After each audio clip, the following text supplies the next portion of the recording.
I got popped up. I just went live because I can't stop them. They're just yabba, yabba, yabba, yabba, yabba, yabba. Good afternoon, good morning, good evening, wherever you might be in the world. We were yabbering, so we might as well go live and yabba. Where should we start? So tell us, Philip, all about your factory in China and why you are retiring the Herelink.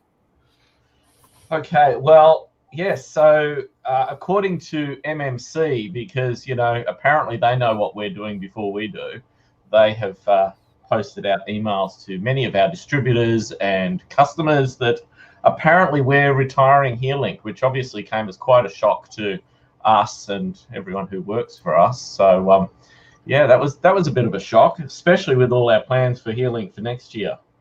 So yeah. Interesting. But how did they just? You can't just make stuff up. Well, I suppose people can make stuff up, but you can't just make stuff out and email it to distributors. Why not? Where's the fun in just using the truth in marketing? Bringing facts into the argument shows how weak your argument really is. I mean, yes. Next thing you're going to say is plastic bags are drones. Yes, I think we've had some more sightings of plastic bags, haven't we? But MMC, I've had a little bit of time for them really in the past. So every little thing. In fact, just this last Christmas, I bought a little RC car from them for one of my lads, just because it was good enough. And little quads that they've sent me in the past, and hexacopters have worked very, very well. Why have they resorted? You can't be. You're not in the same market, are you, as MMC? Oh, look, I suppose we're. They have entered our market with their copied. They claim 100% designed by them. They're using a module from the same chip supplier we use, and they've built up a handset that looks incredibly similar to ours. And they sell that, so they entered, I suppose, our market, and they would like to sell more of their very well overpriced items. They have been selling them their wholesale prices $1,000 for their unit, which is pretty scary. And yeah, basically they've been pushing that as a Herelink replacement for when Herelink goes end of life, which Herelink is not going end of life. So. Yeah. Anyway. Oh, come on, Philip. Come on, Philip. Are you saying that Herelink will be with us in 100 years? Come on, look, give us a break. You've got me, Lewis. I thank you. You do well at holding me accountable when I give BS marketing. I mean, yes, that is true. Herelink is going end of life. We just don't know when. So, yeah. Yes. Yes, Philip can always resort to the tried and old scheme of Herelink 1, Herelink 2, that's a couple, Herelink 3, that's a threesome, Herelink 4, that's an orgy. Come on, let's go with the Herlinks. That's not my style. We've got Herelink Black, and now we've got Herelink Blue, and we'll see what the next that blue one's got a Huawei phone in it, or a Xiaomi phone. It's got a Chinese phone in it. Yeah, so I mean, DJI were kind enough to give us a whole bunch of free advertising, and I really appreciate Brendan's enthusiasm for our products there to really push that. That was really kind of him. So apparently inside a Herelink is whoops, I've done a whoopsie there. I was just charging it up and I just pulled the You didn't pull the USB out? Did you break the USB? No, I pulled the USB out, but it doesn't have enough charge in it yet to actually turn on. I was going to do this grand reveal, but I buggered that up. Come on, Philip, that reminds me of my cell phone. It's never charged when I need it. Yeah, exactly. Yeah. So, if the USB port is still connected, just send it to Ian. He'll fix that. Yeah. He is the master at fixing USB. It's good he's here. Yeah. So apparently, this is a Xiaomi 5C. You can see it now. Now you're holding it together. There it is. Yeah. So there you go. That's what a Herelink Blue apparently has inside. But just to give you a comparison of the screen that is meant to be exactly the same size, it is a few millimeters bigger. When this actually fires up, you might even be able to see it. Looks the same to me. It is a few millimeters bigger. Oh, 0% battery. That's really great for a demo, isn't it? It runs on 0% battery. How good is that? Yeah. Yeah. Hey, But anyway, I might Philip, show you that later. why don't you compare it with this one? Come on. It even has fruit on the back. It even has fruit on the back. There you go. That's the apple. Yeah. But how have you attracted? Yeah, so basically the inside, there you go. That's what the inside of a Herelink looks like, and that's the inside of a 5C. So anyway, apparently, according to DJI, these are exactly the same. And well, that's all right. Everyone's allowed to have their opinions. We won't hold Brendan too accountable for his opinions because, you know. What did you do to attract? Come on, he's a lawyer. It beeps and has a screen, so it's the same. I'm sure that he could also compare it with a OLED screen of 65 inches. Only the problem is the oversized screen. The oversizedness, but they're exactly the same. Yeah, they're exactly the same. I have no idea what would attract them. Like, I actually find it quite amusing. I mean, I've had interactions with Brendan in the past on various drone issues and stuff like that. But one thing we've never talked is business. You know, they are in their lane, we stay in our lane, and we don't tend to compete with them at all. I would say that we're not competitors of theirs. I think in the market segments that we've gone into, they tend to be market segments that DJI has left. So we don't tend to be, we're not taking them on. We purposefully don't take them on. We have no interest in trying to fight a giant. That would be silly. So I really don't quite understand that. But hey, it's all right. It's free publicity. Oh, come on. I'm sure that at this moment, Brendan is watching this and says, "You're my David. You're my David." Oh, that's all right. We might need a lawyer one day in America, and you know we might have to offer him a job. Yes. When DJI stops paying him. So. Oswald Jones just saying, let me just put this up. In fact, the right people are here to answer this very question. Recently, an issue with Herelink controller upgrade forced. Refused to bind to air unit because of firmware mismatch. Difficult via USB. So which one of you want to take that one?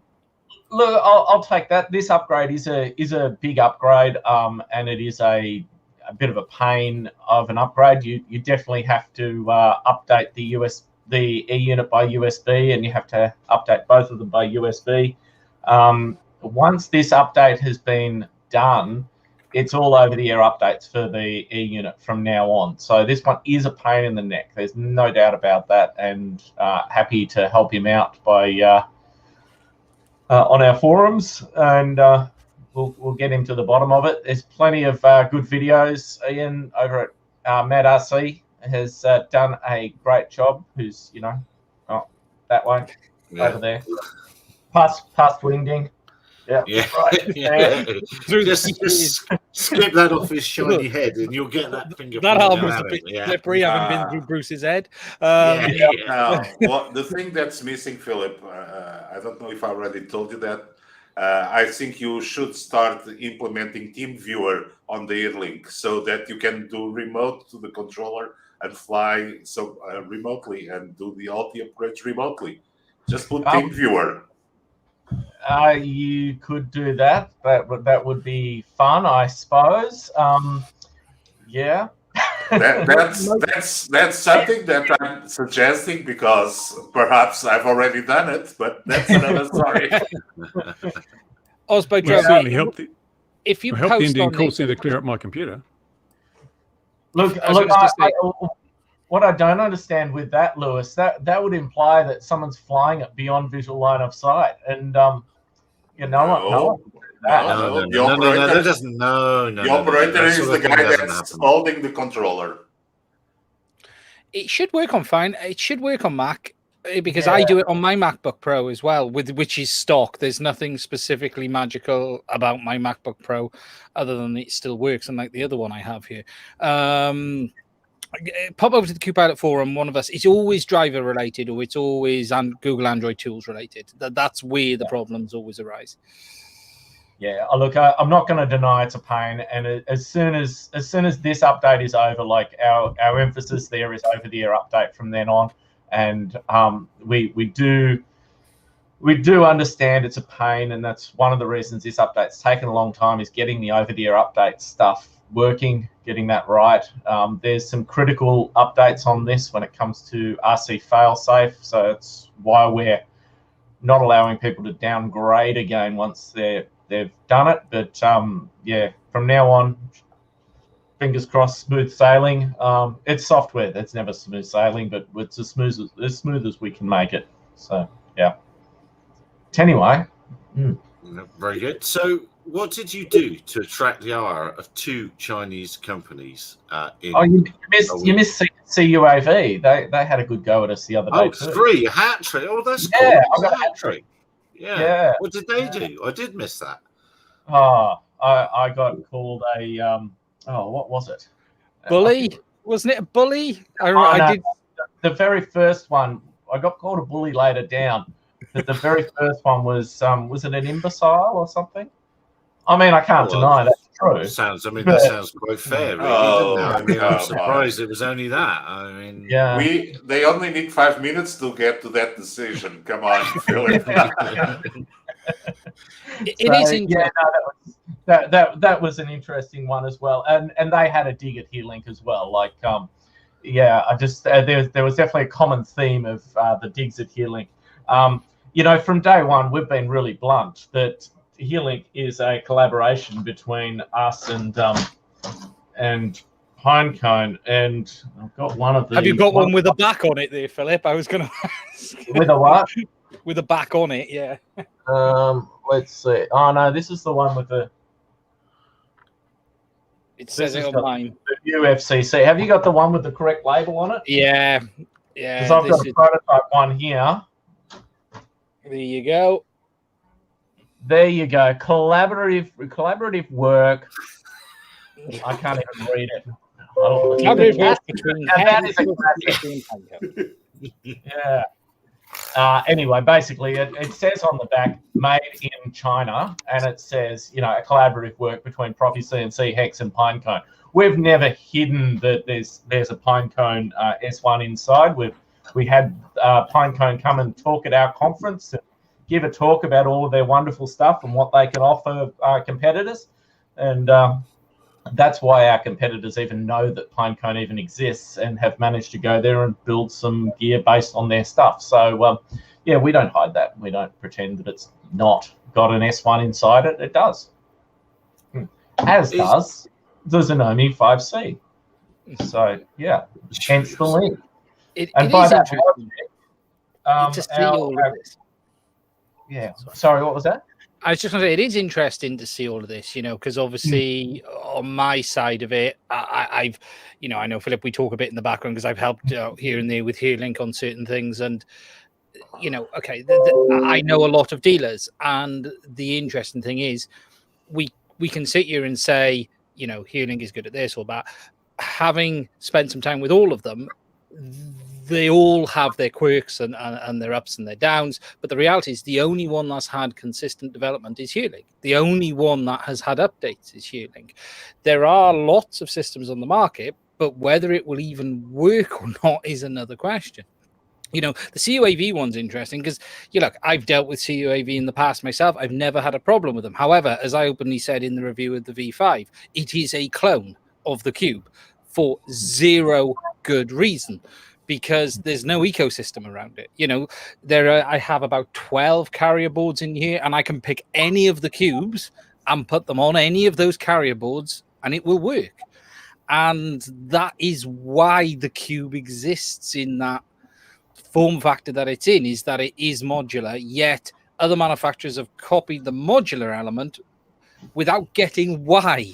And that's the funniest bit about it. They make something square and they say, oh, yeah, it's modular. And then that's it. It's not compatible with anything else in the future. And it's interesting to see these companies ripping that design off. You know, it's is that your super glue? Are you going to drink that all at once, or do you sniff it, or do you? I mean, what?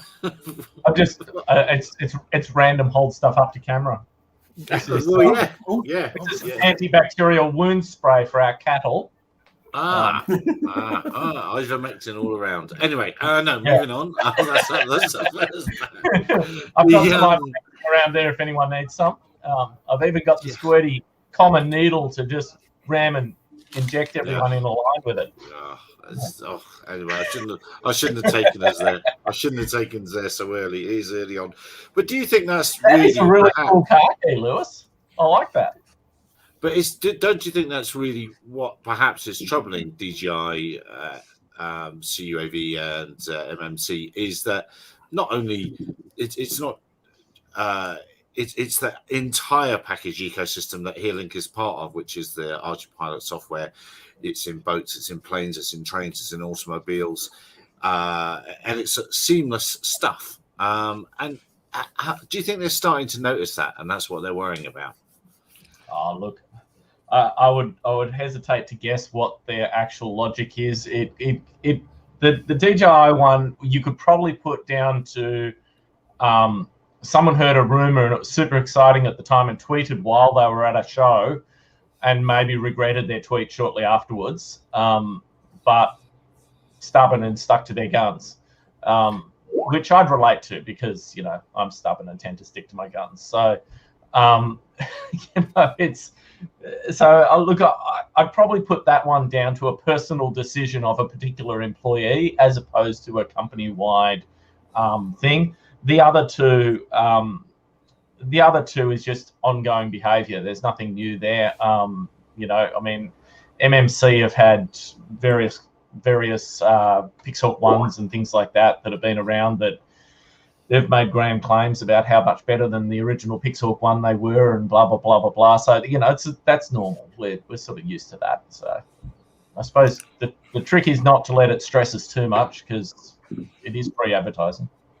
I think the interesting one with DJI is, I think you are right on that. I think we talked a bit about this last week, didn't we, Gary? And, you know, I'll be a bit careful in what I say because there were some conversations in the background, frankly, that didn't end particularly well. That's all I'm going to say. And I think it's not a good look when watch out. Gorilla in the room is picking holes in small companies, and look, I think it does smell of desperation.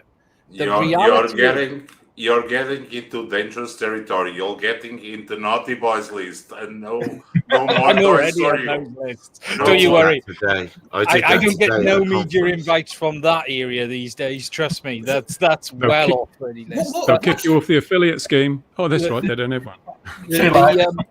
The interesting thing, though, is I think it does smell of a desperation. And I think in the last 12 months, the big company has probably found a lot of doors have closed very, very quickly. And whilst the writing's been on the wall for 2 or 3 years, I think that the reality is beginning to hit home. Autel are, regardless of the fact of they're Chinese, regardless of what they say, it's Chinese, but come on.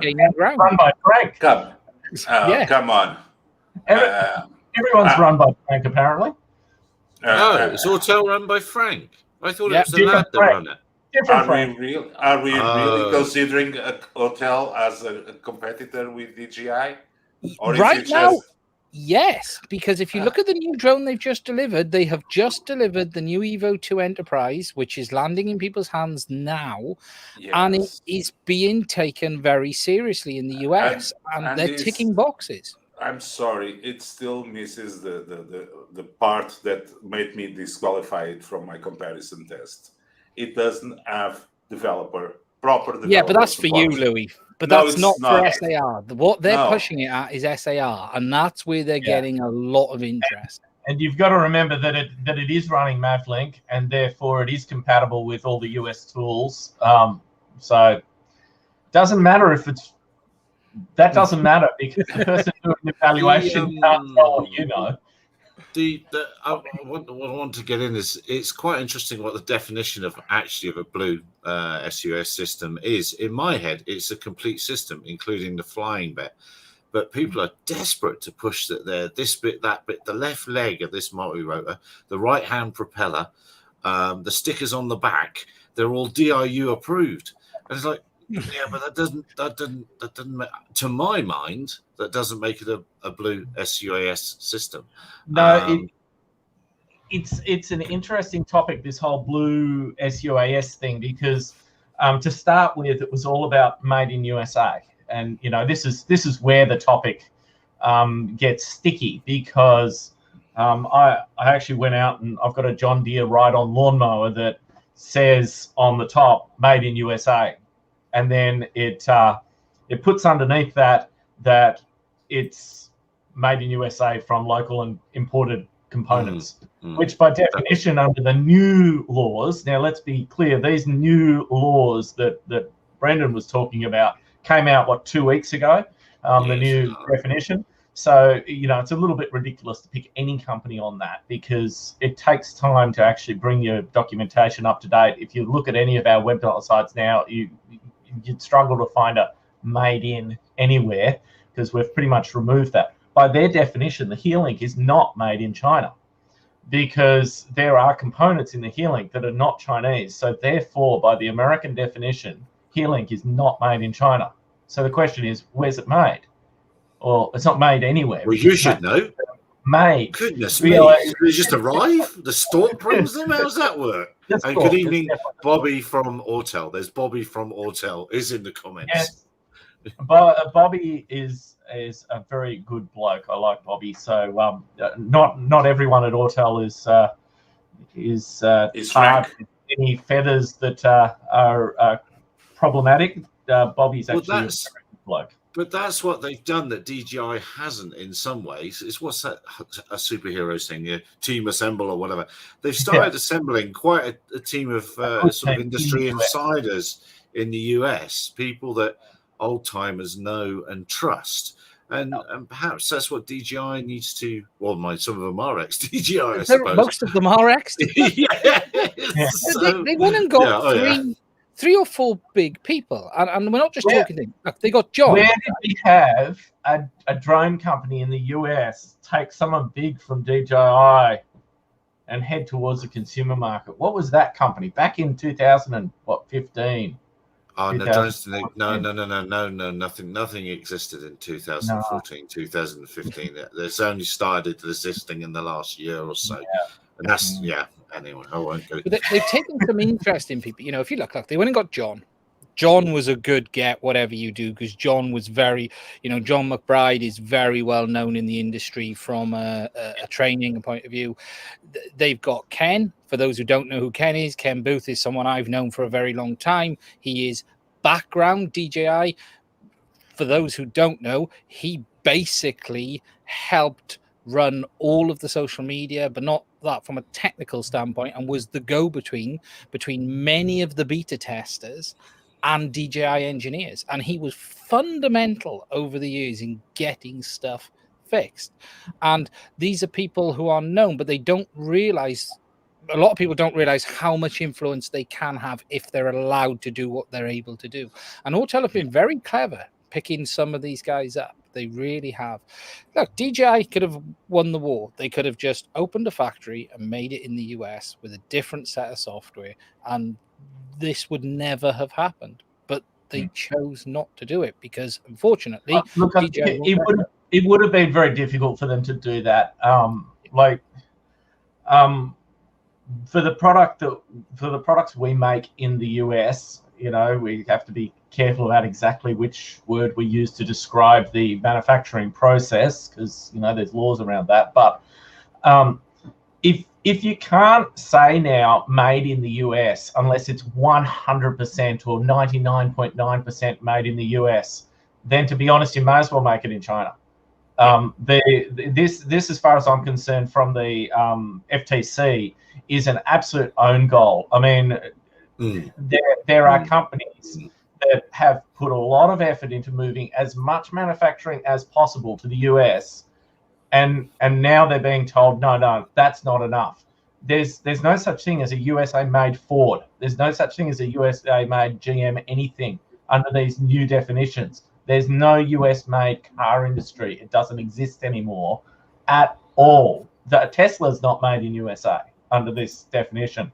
It's Thank you, Bobby. I appreciate that. Yeah.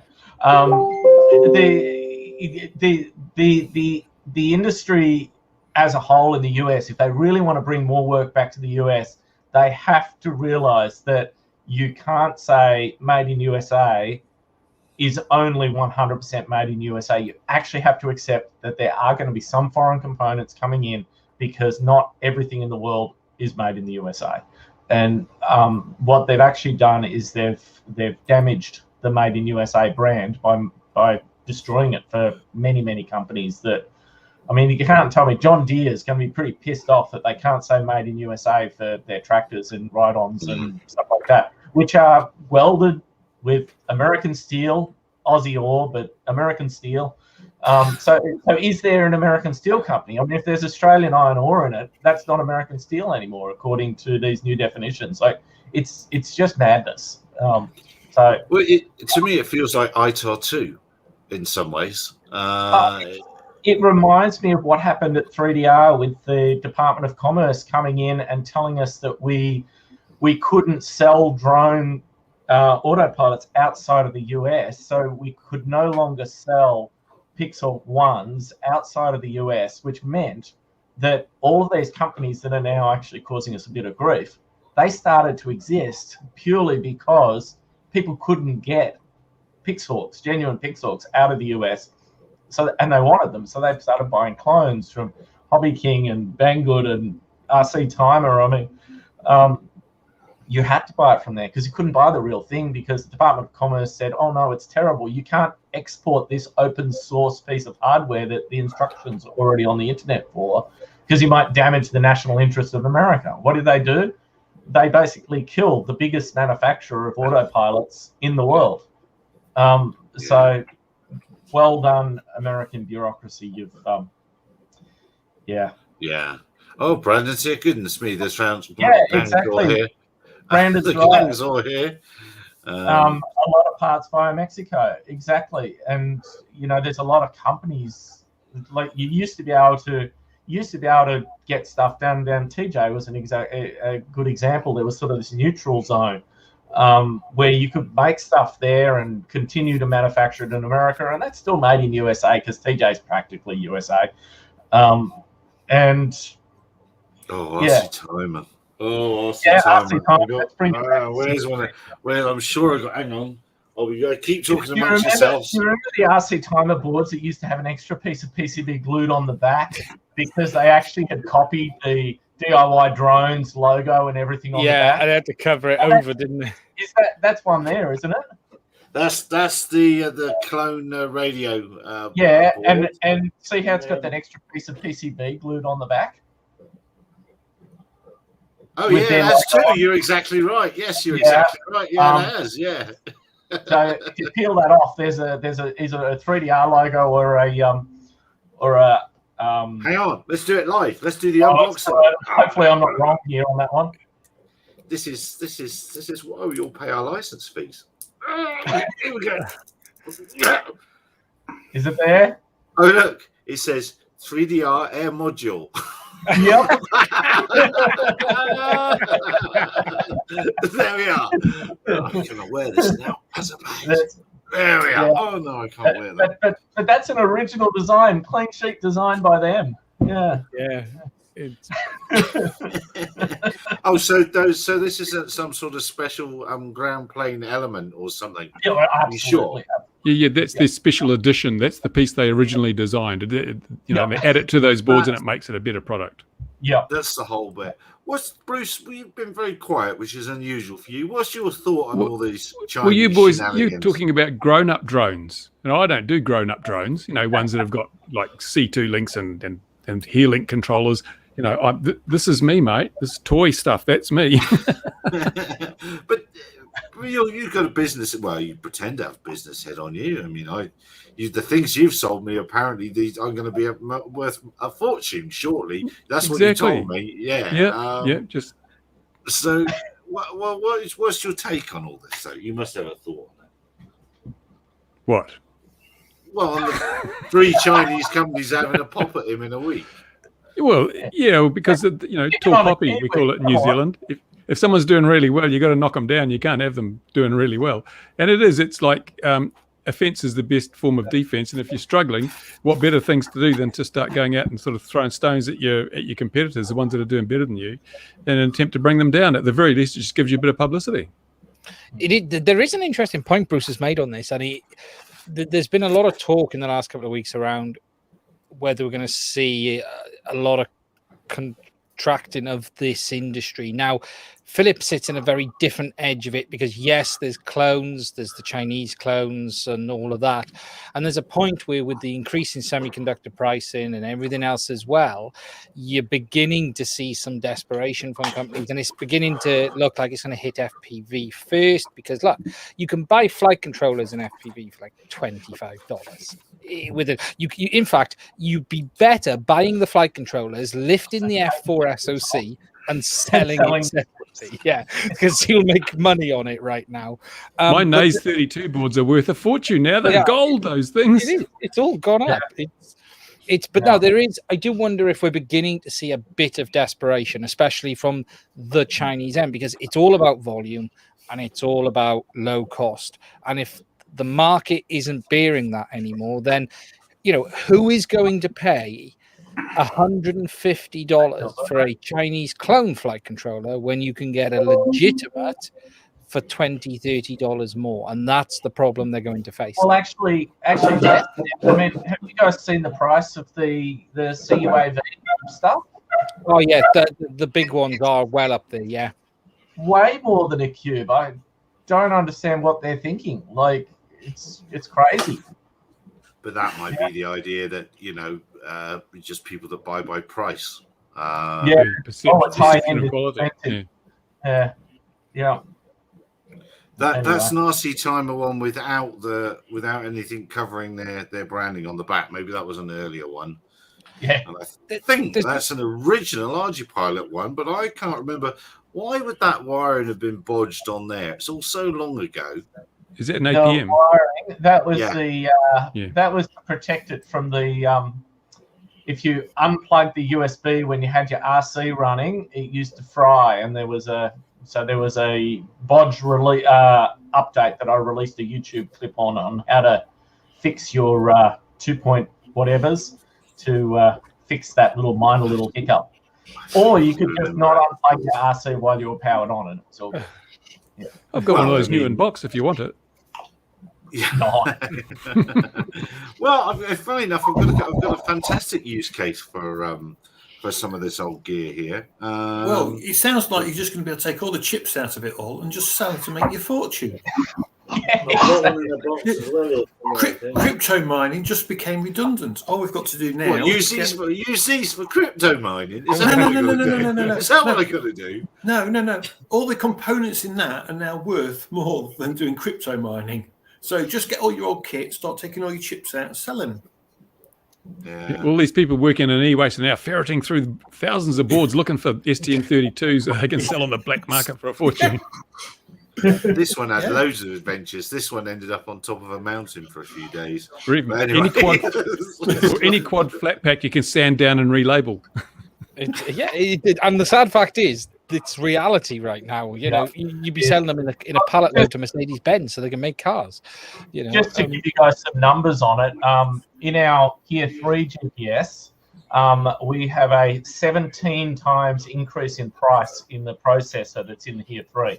So at the moment, we are now selling our Tier 3s to our resellers at $10 less than what it's costing us to make them to keep production running. Wow. So, you should buy them off yourself, take the chips out and make new ones with them. Basically, it's crazy. So yeah, we're obviously hoping that was one batch, and obviously we're back to normal supply. Thankfully, a headphone manufacturer miscalculated how many chips they used, and we managed to buy their allocation. So we're back to paying almost normal prices for that one, which is good. But that's the industry now. You've got to find other companies that are using your stuff, figure out whether they're really going to be producing, and then negotiate with them to give back their allocation to STM so that we can negotiate with STM to get theirs. And that's our life at the moment. The rules of supply and demand are crazy, aren't they? Because you can put the price up, but it doesn't make any more of them. It's like someone's making a huge profit. It's not like suddenly because they're more expensive, they're making more. It's like someone's just pocketing a whole fistful of money. NVIDIA. See, I told you, Gary. Told you. Yeah. That's what you do. Just get that in there. Just NVIDIA. You know, that's they're just making all of the money. No, anyone making STM32s is making a fortune at the moment. Anyone that's got stocks, they've gone up. Like I think the STM, one of the F1 series, I think it was Chris iForce 2D was saying used to pay $2 or something for it, and now it's $32. Yeah. Have DJI. He's doing better than us then, because that's not quite 17 times the price. Yeah. What I'm going to put in here is have DJI got enough chips for the Phantom 5? Look, probably, because remember, was it 2 years ago?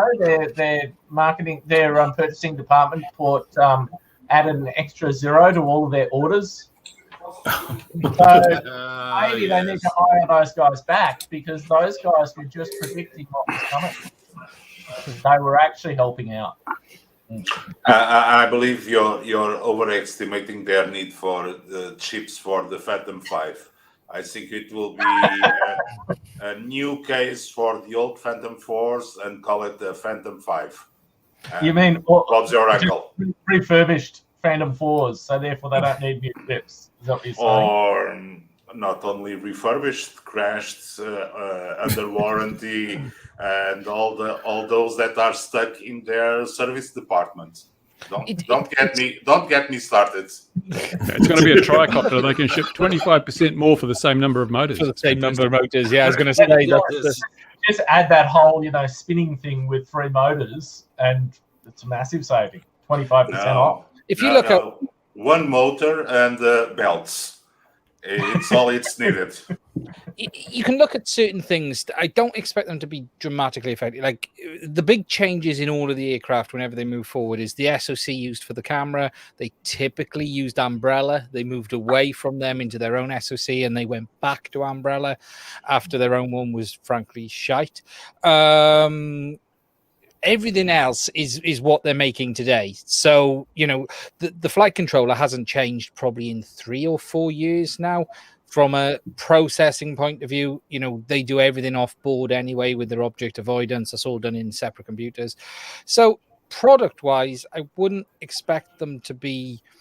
It's not so much products. Like memory is the big issue right now. So anything they release that needs RAM or DRAM or SSDs, you can't get Inspire 2 SSDs anyway because of the drive shortage now. So that's perhaps because there is not enough market for Inspire 2s. You got all of them in UK.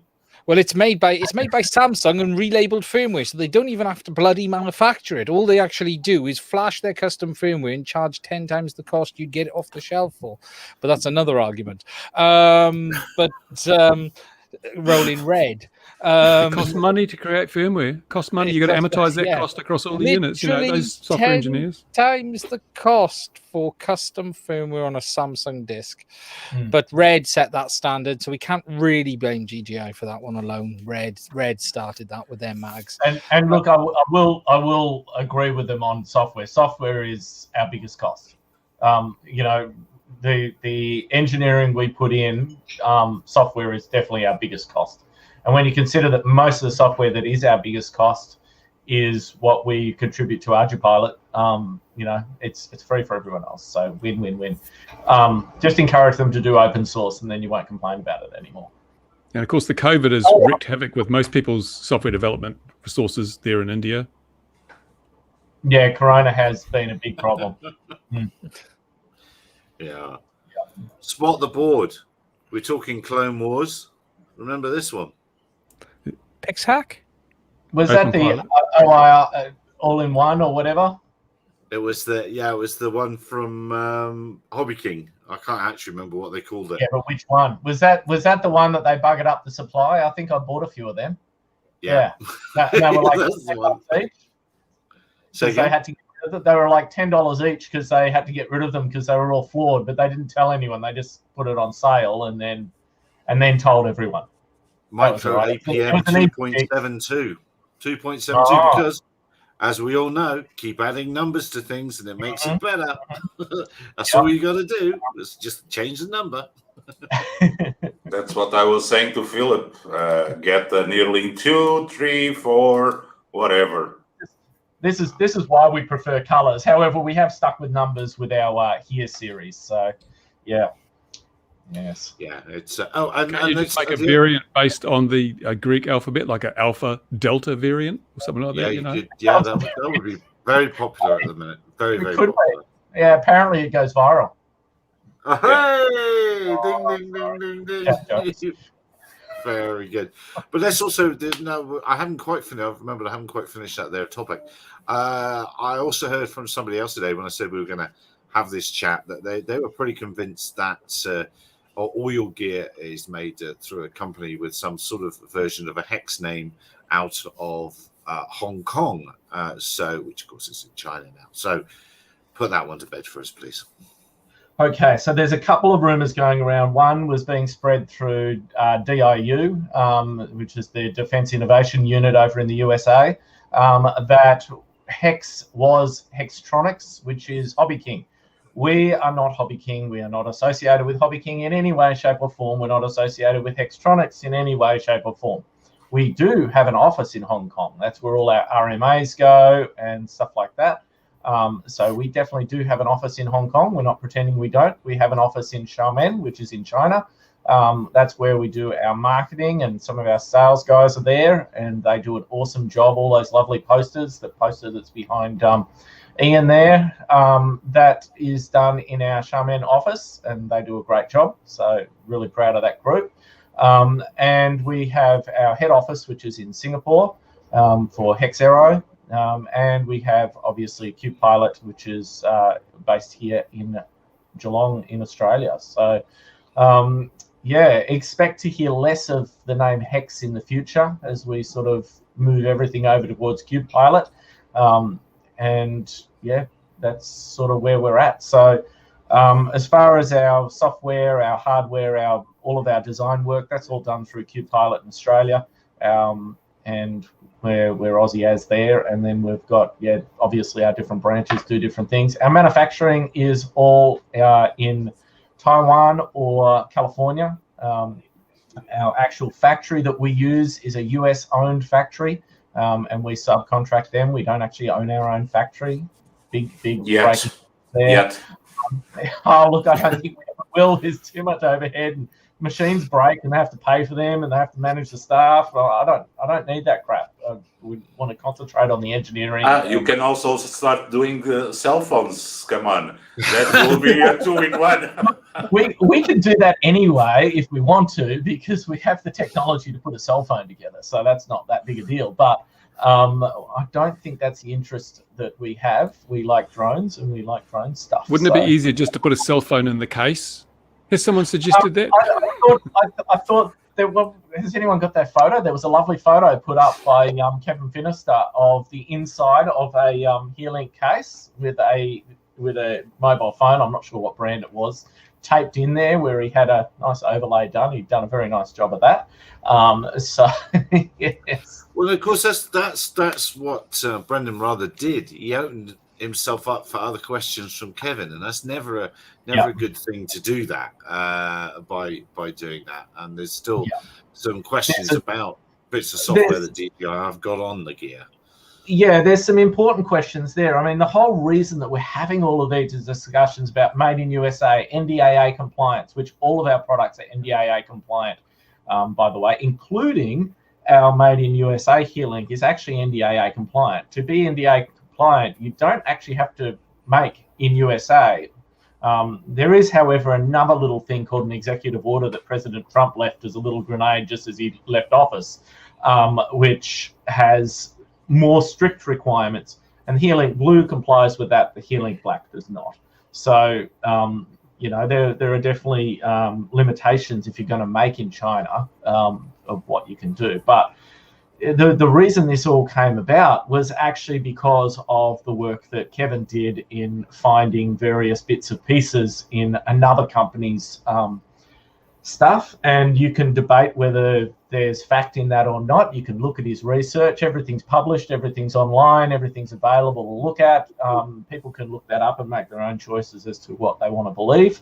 That seems to be the way we do things now. We don't use science or fact. You just make your own opinion about what you want to believe, and you just keep looking around until you find the thing you agree with. Exactly, that's the one. I mean, look, nothing's changed in the world really. We just have different means of coming up with those same conclusions. True.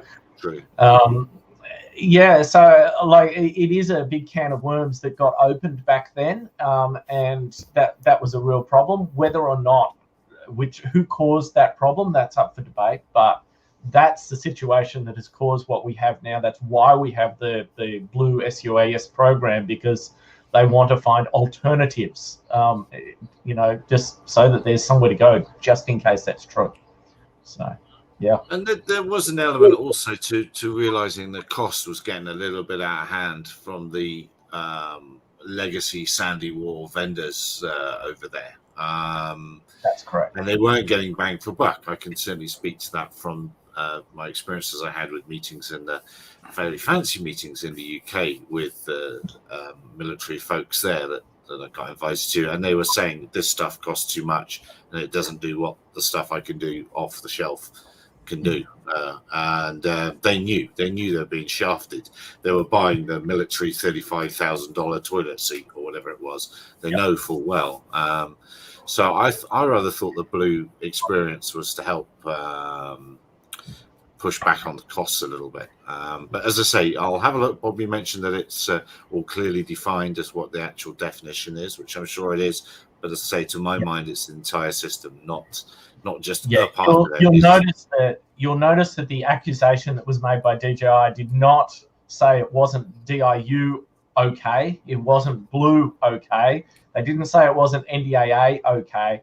They just went straight for, it's got a Xiaomi phone in it, and they're claiming it was made in USA.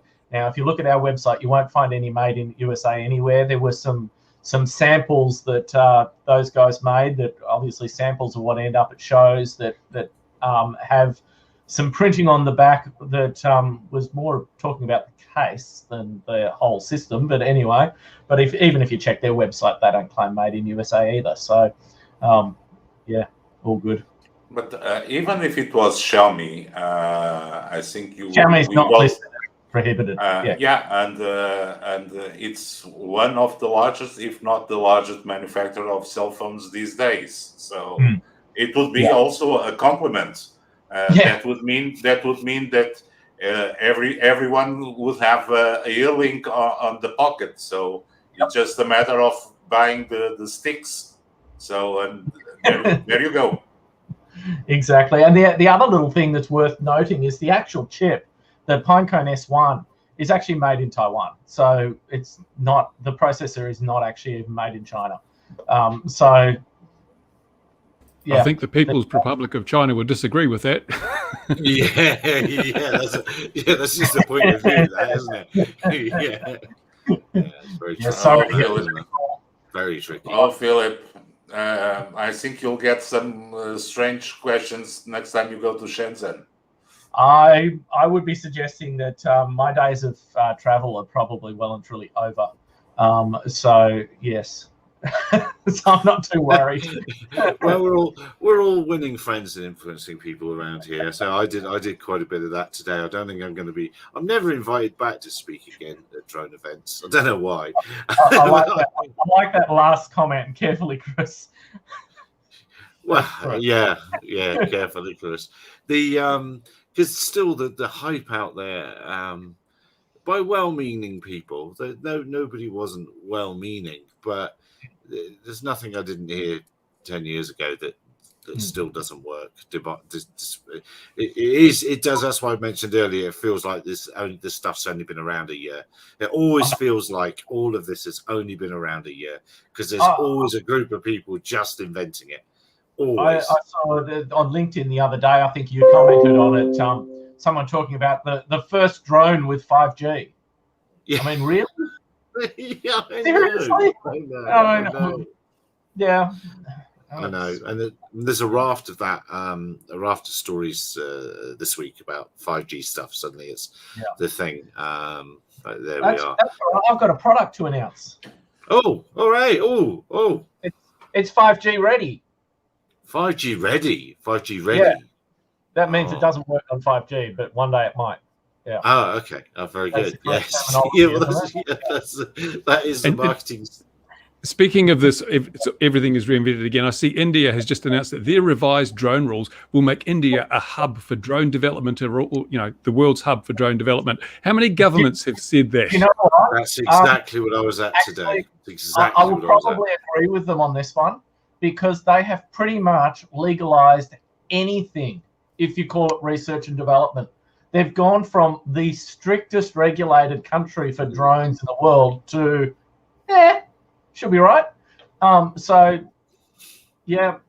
on them. I think they've done some incredible things. I was on a call yesterday to a drone company in India that we do a lot of work with, and they've got some grand plans of things they're going to do now that these rules have opened up, and they're just basically going to fully capitalize on the lack thereof of rules. Yeah. But how's that different to Australia? How's that different to Australia? Look at Wing in Australia. They can do anything they want if you pay enough money. No. That's different. They actually have to pay enough money to get that done. In India, you don't even have to do that now. So, yeah.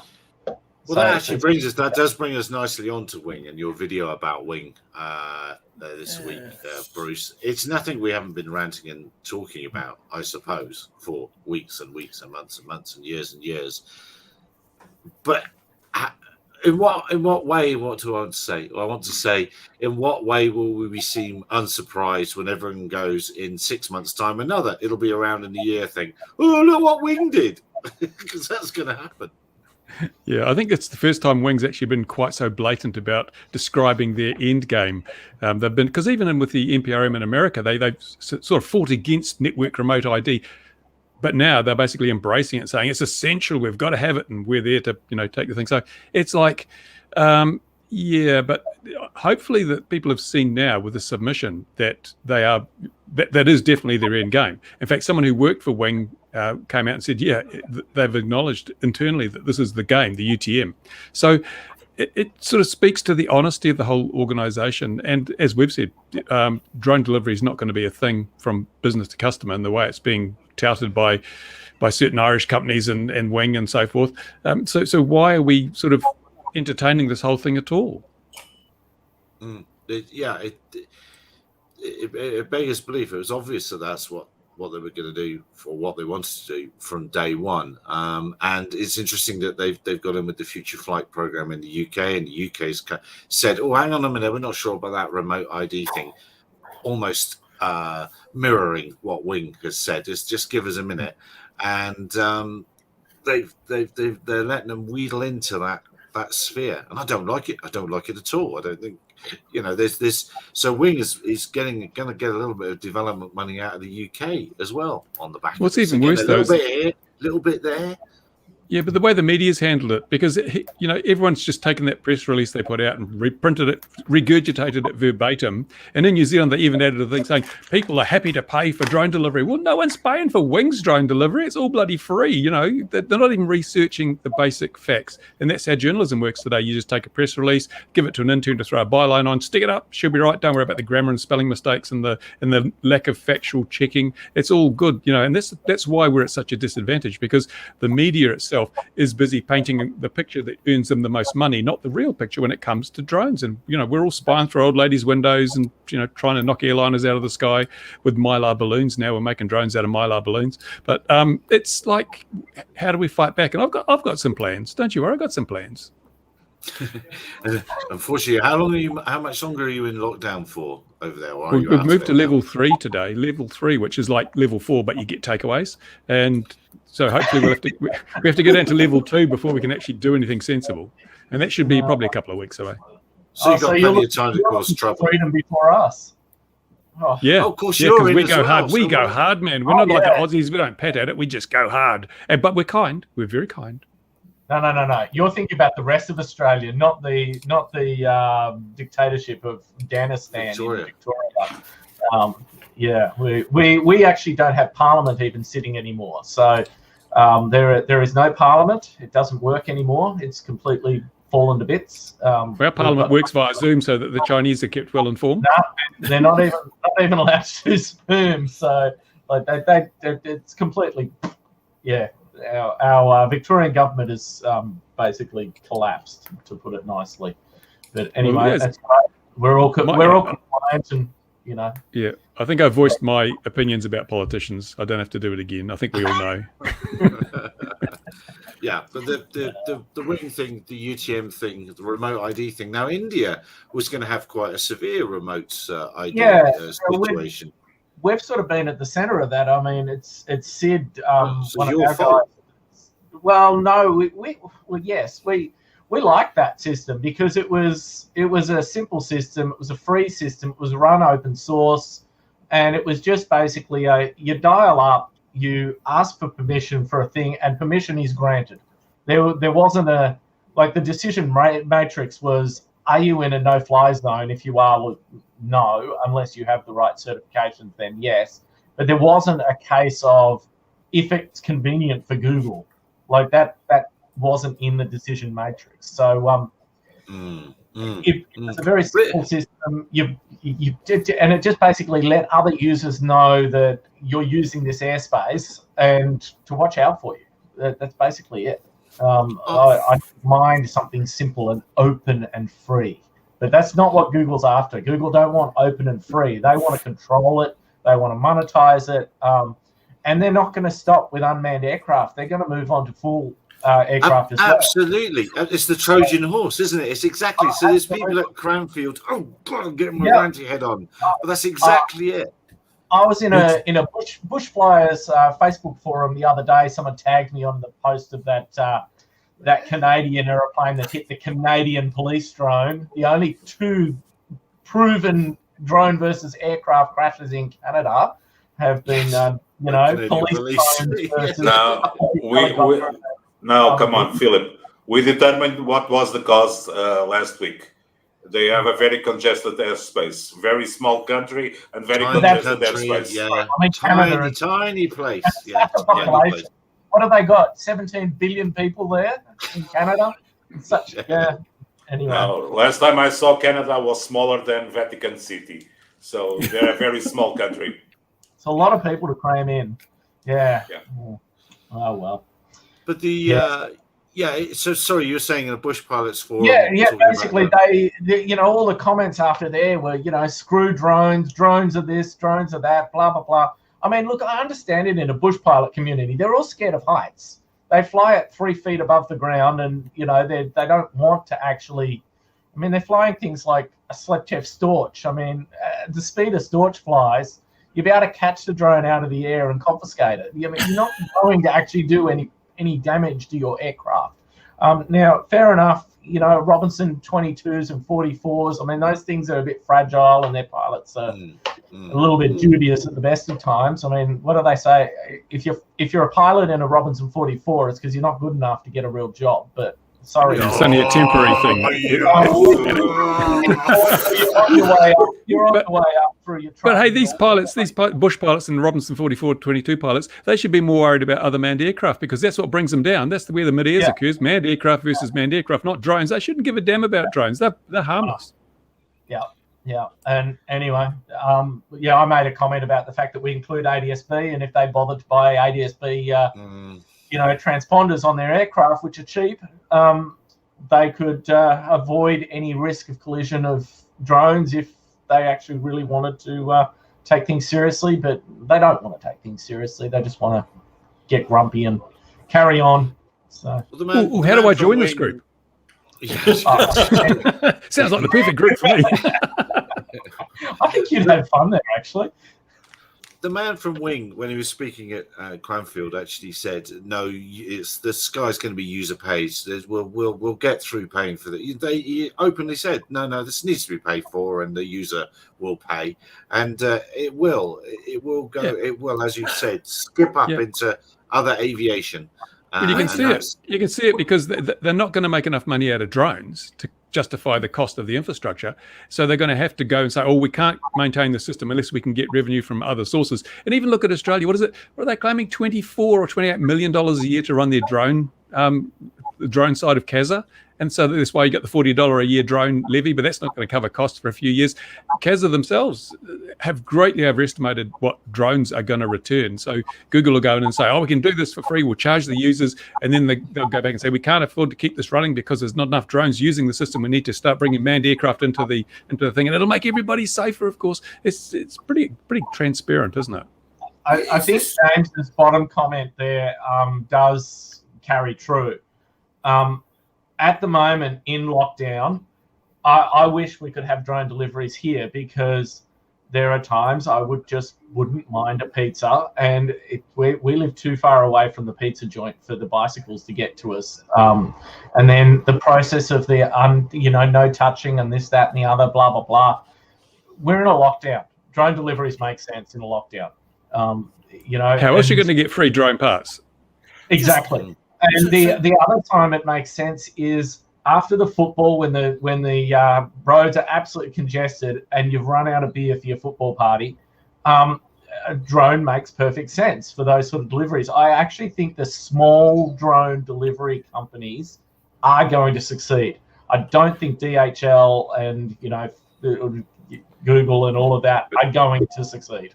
You know how much beer weighs? A kilo of beer is nothing. Google can deliver 1.5 litres of beer. That's not enough for a party. Yeah, but I mean, Google wings are tiny piece.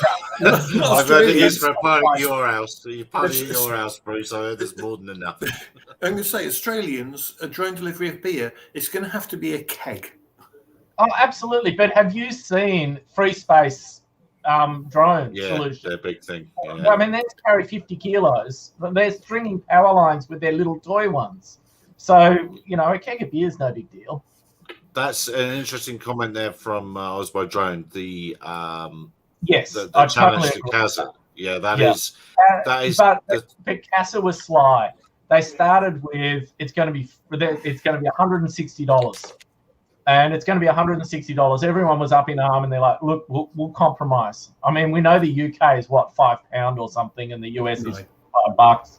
But we're going to compromise. We're going to drop it to $40 a drone. It's crazy. I mean, if you, I don't know, I think this is a long-running strategy, though. How much was registration going to cost in the UK initially? Was it 16 quid or something, wasn't it? Yeah. And then they said, "Oh, we'll compromise. We'll bring it down." This is what bureaucrats do. They pitch high and then say, "Oh, look, we're good guys. We've dropped it down when they were only going to charge you the original price to start with." And then you argue and they say, "How come you're not willing to compromise?" It's like, it's not a compromise. I need to put a freedom of information request in, don't I?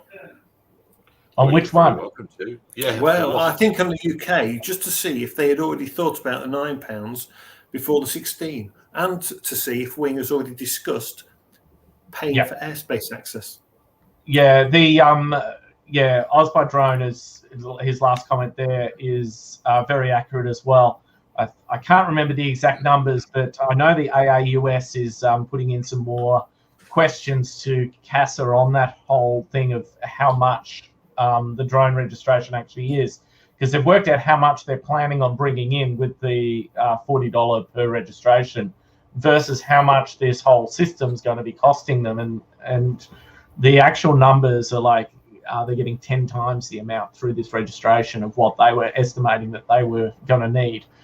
So their justification is absolutely flawed, and it shouldn't exist. It's ridiculous.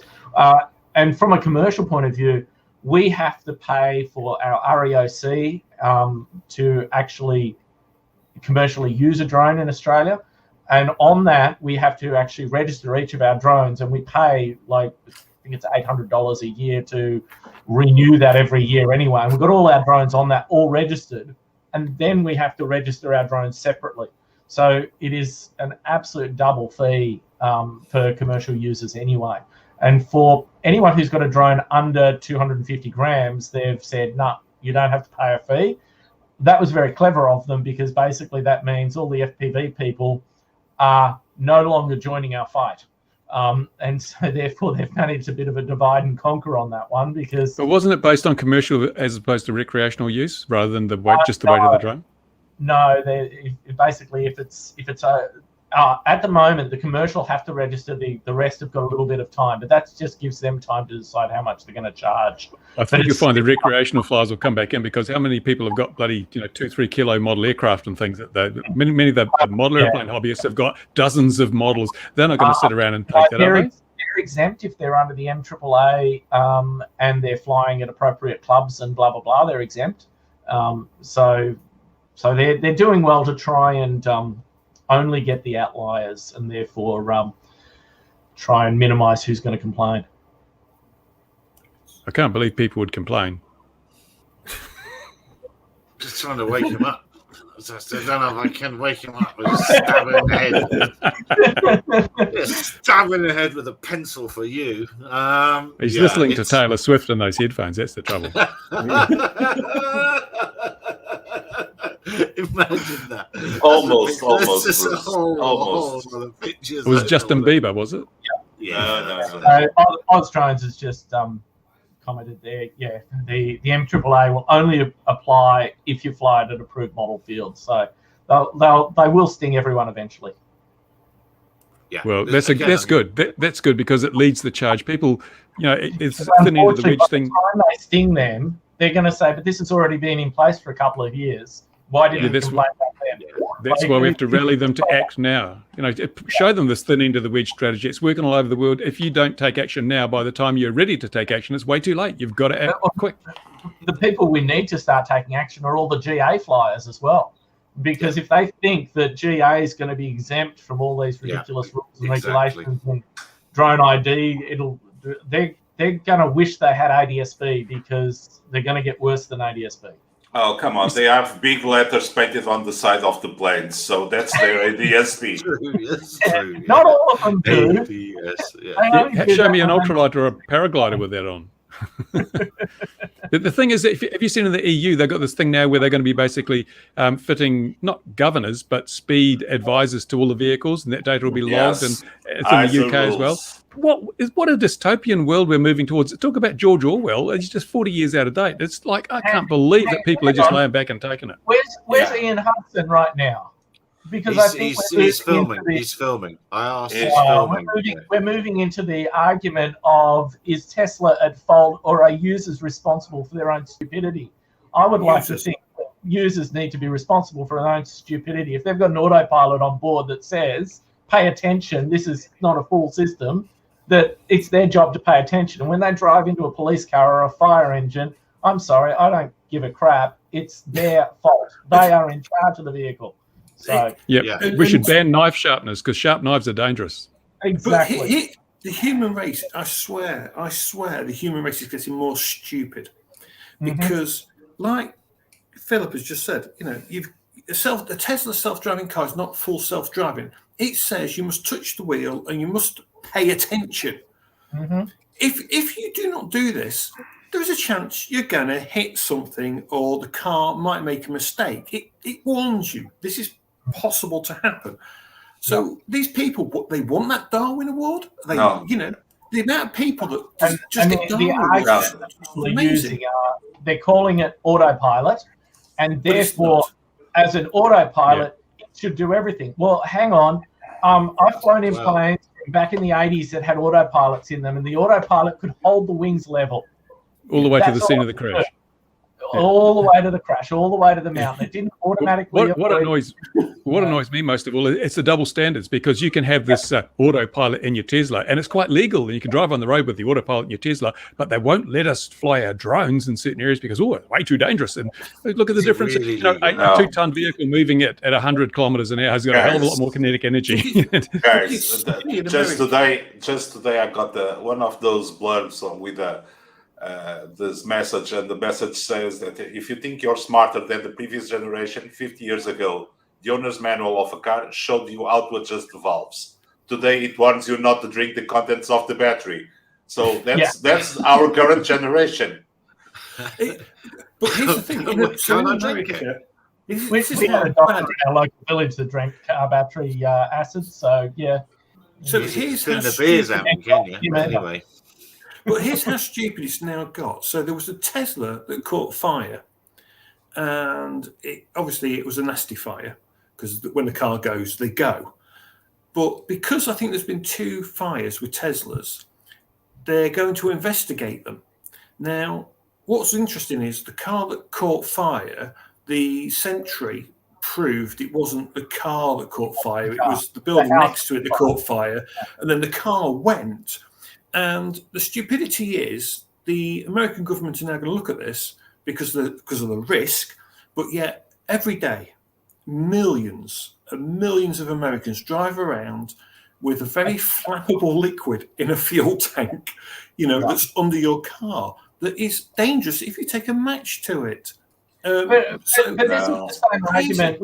No need for that, Mark. EVs and let's ignore EVs for a second and move on to hydrogen vehicles. The argument against hydrogen vehicles has always been it's explosive, it's dangerous, it's this, that, and the other.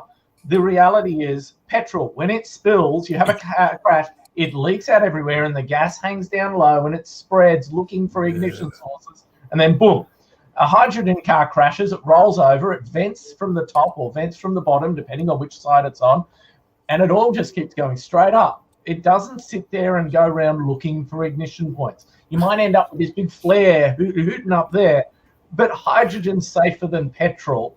And but hydrogen has a wider stoic ratio. It'll catch fire with a greater range of ratios of air to fuel, whereas petrol is quite narrow. So your ignition sources are far more valid with a hydrogen system. But hey, it's a case of they're very keen to assign risk when they think it's suitable and not when it's not. It's all arbitrary and objective. That's why subjective. That's why I keep complaining about the lack of risk assessments with drone regulation. I mean, it's just they're pulling stuff out of their backsides. Soccer rocks pulling stuff out of its backside. So here's a perfect example then of how the regulation's gone a bit screwy and things gone a bit scuduff. So in the UK, we have the normal CAA operational authorization, the PDAR01, which is predefined risk assessment 01. Now, in the new rules, you allow 50 meters horizontal separation from an event, or should we say an assemblies of people, it now says. So 50 meters from assemblies of people. It used to be 150 meters, okay? So the old rules last year, 150 meters. PDRA 01, 50 meters. My OSC, so I have an OSC that reduces that 150 meters down to 75 meters.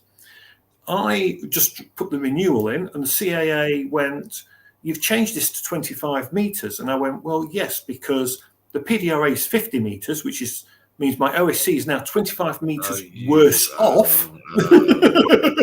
And they want to charge me £127 for that to change. So I'm now better than my predefined risk assessment and prove that I'm capable to fly at 25 meters from an assembly of people, of course, because they want that evidence.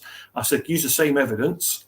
And why would I renew an OSC, I said, that's 75 meters, putting me 25 meters worse off than I'm under my normal permission? It's the OSC system at the minute in the UK is very it's weird. One thing that I actually brought up while I was doing my REOC, one of the stages was I had to do a example flight, and I did one here on our property here, and I had to do a risk assessment on that, and I did a full and thorough risk assessment. I included the fact that there is a flight path that goes above here, meant to be above 3,000 feet, but anyway, I included all of that, and I included the risk of what could go wrong if a propeller failed, if this failed, and if that failed. And I got told that my risk assessment was completely ridiculous and unnecessary because we don't talk about known risks. We only talk about risks specific to the operation that are new risks. Because if we were to actually do a risk assessment, with all known factors, no commercial airliner, including Qantas, would be allowed to take off because there is always a risk that someone could die and something could go wrong.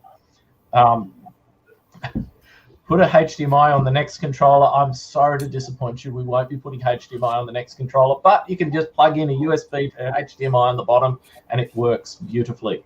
So sorry about that. The complexity of adding a HDMI on and a HDMI out also means we have to pay extra license fees.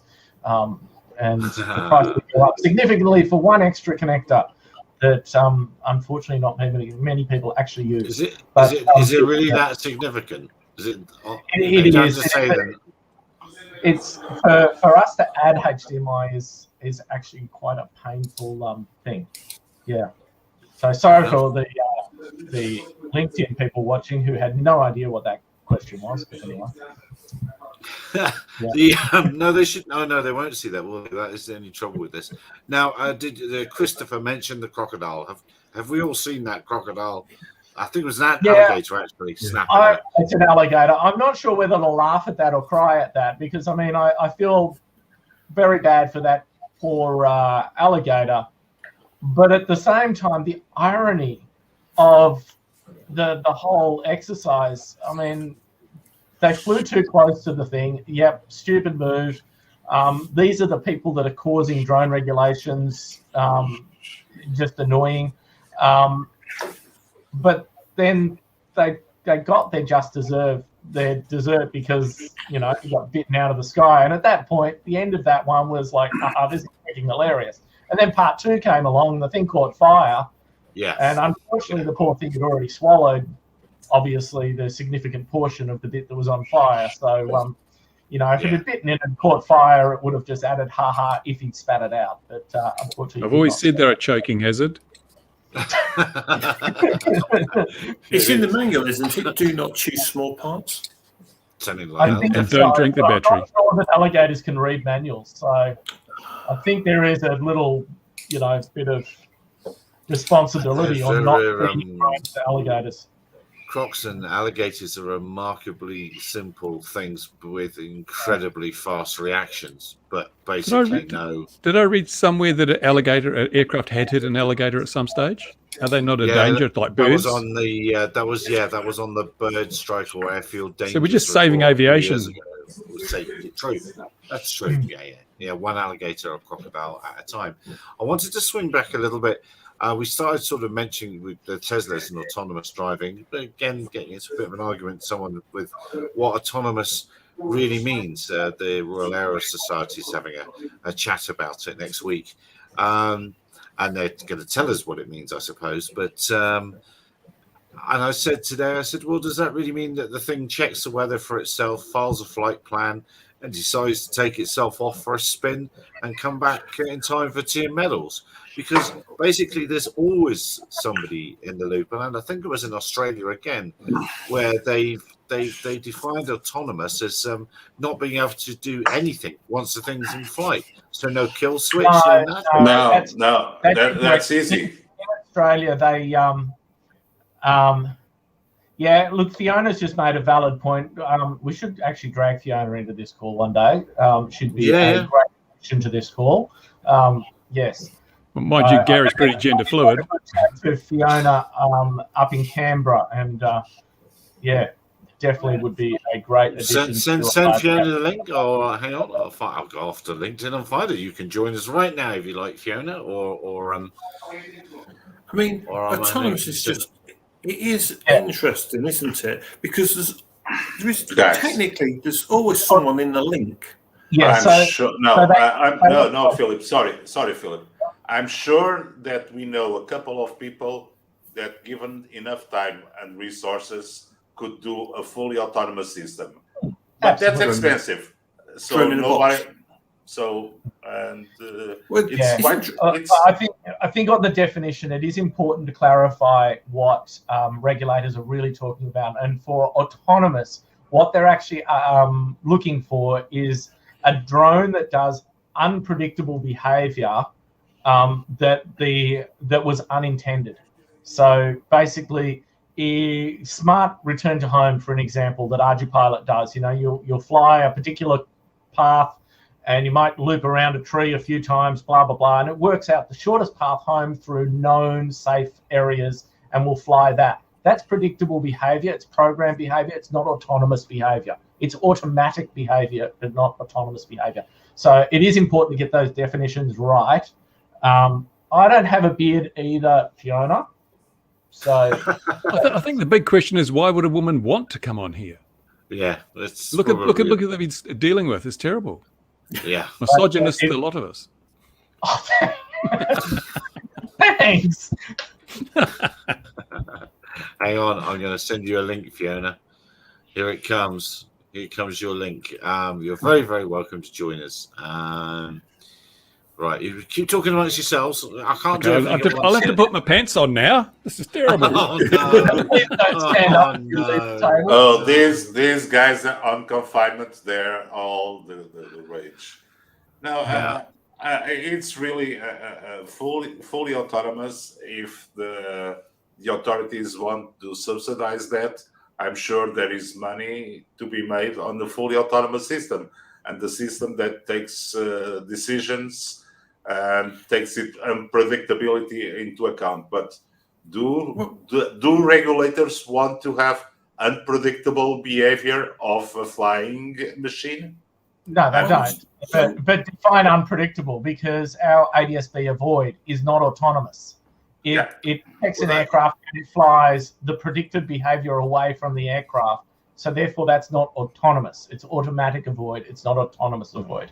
So one drone in a box, for example. So drone in a box, that would be, if you like, autonomous, because something, it could be patrolling an area, and then it goes, unexpected thing, and just goes, I can go this way to get there, and I'll just turn and go that way. No, it's not autonomous, Mark. It's automated, which is quite a different beast. No, it makes its own decisions, doesn't it? Because it would decide. But it doesn't. You need AI.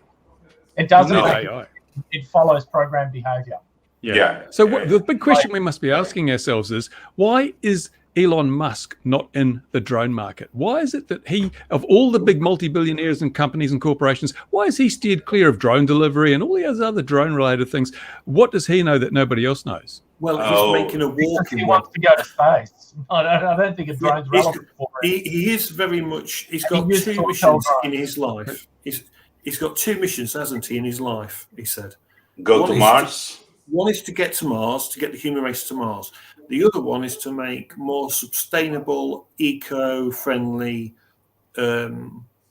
environment, if you like, a power source, or getting around the planet and stuff. So one's eco-power, like solar panels, the Tesla car.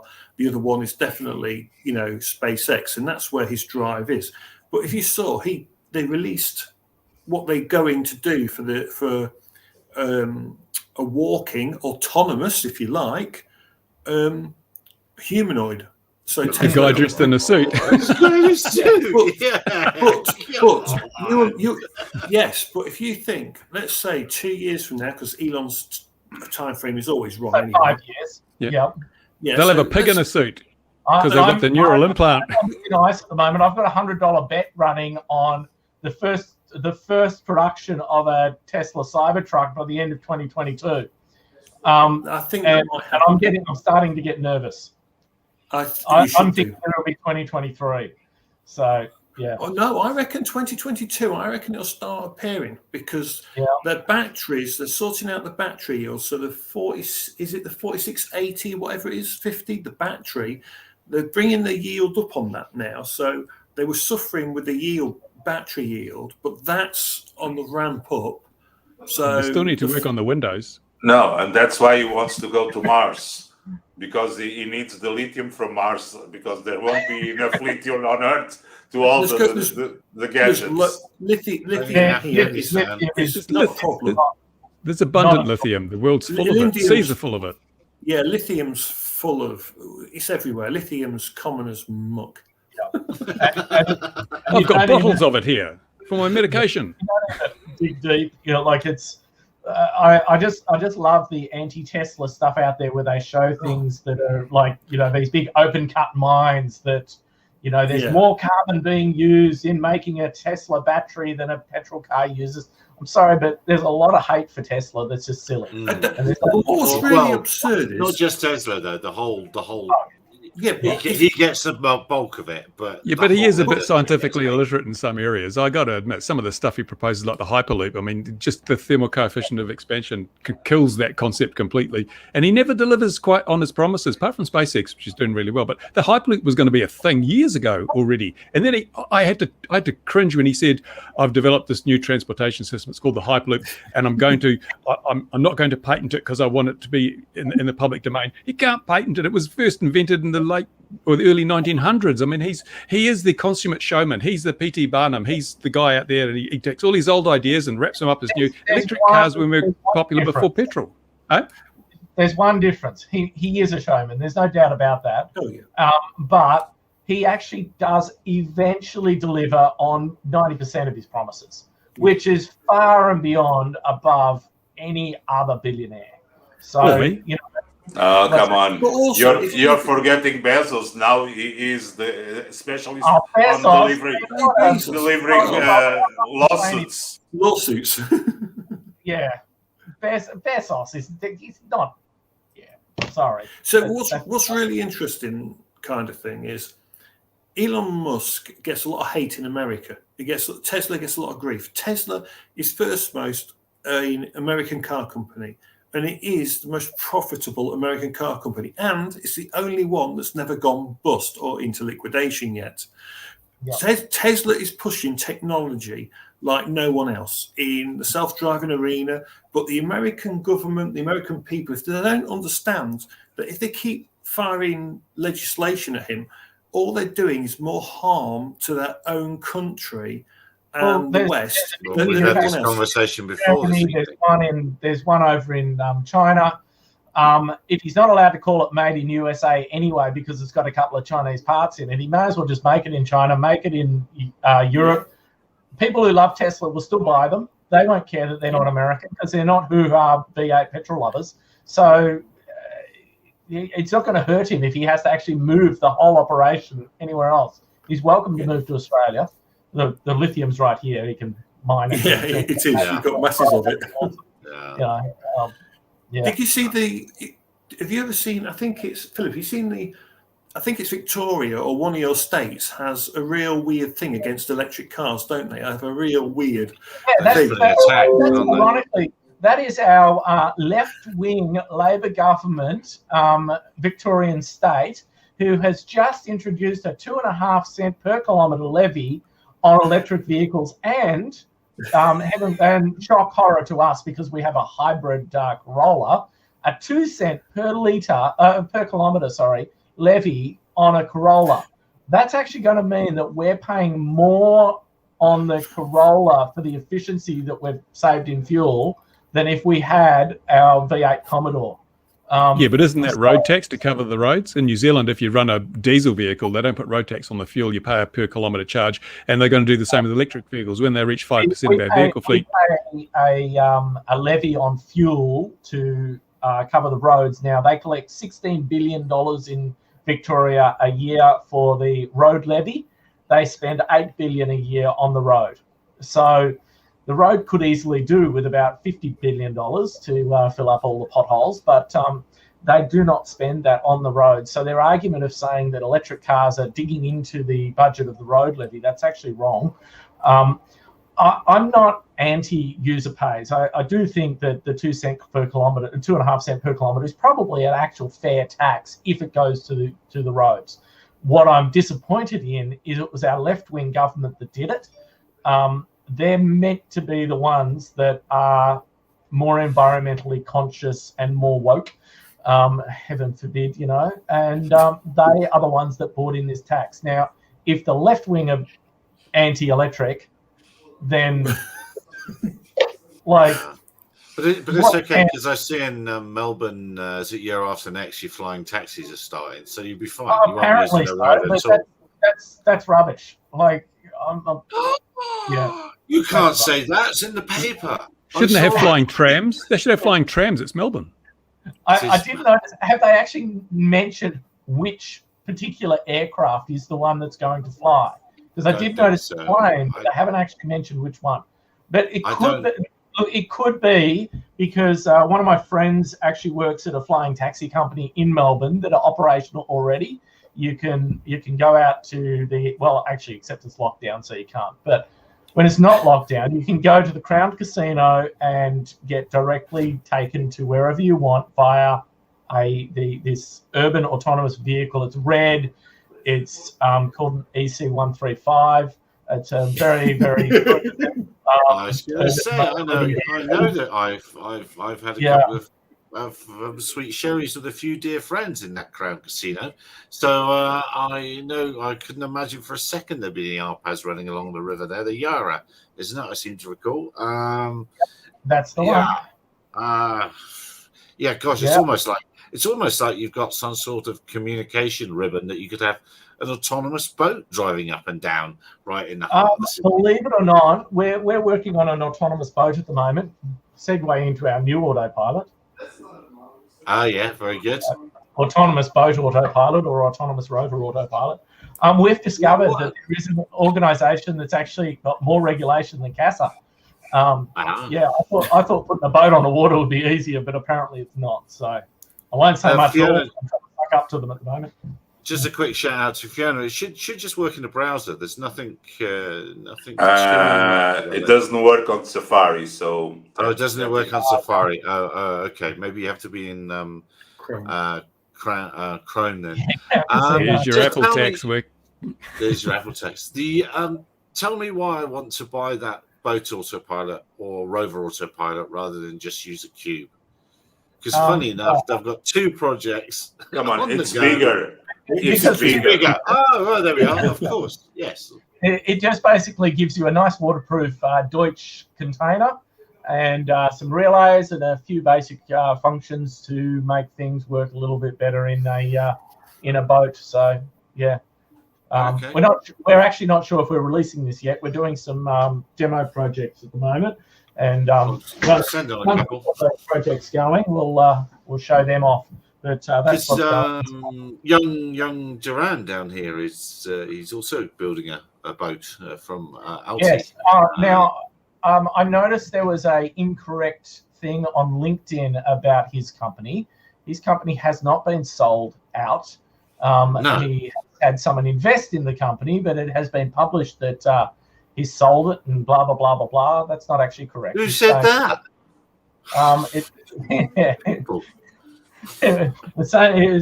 said his company had been bought out, and no, that's not true.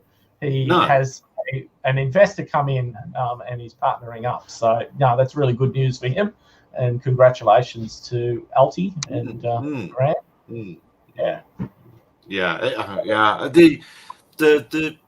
I don't think. Well, maybe there was just as much misinformation 10 years ago, and I was not up to speed enough to keep up with it.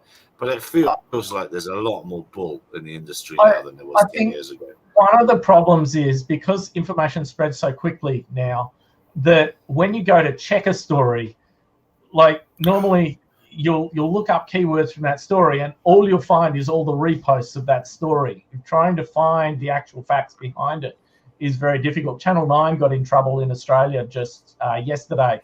They posted imagery of actually it wasn't yesterday, I think it was last week, of the bombings in Kabul. And the thing is, the image they had was happening with a big explosion at night.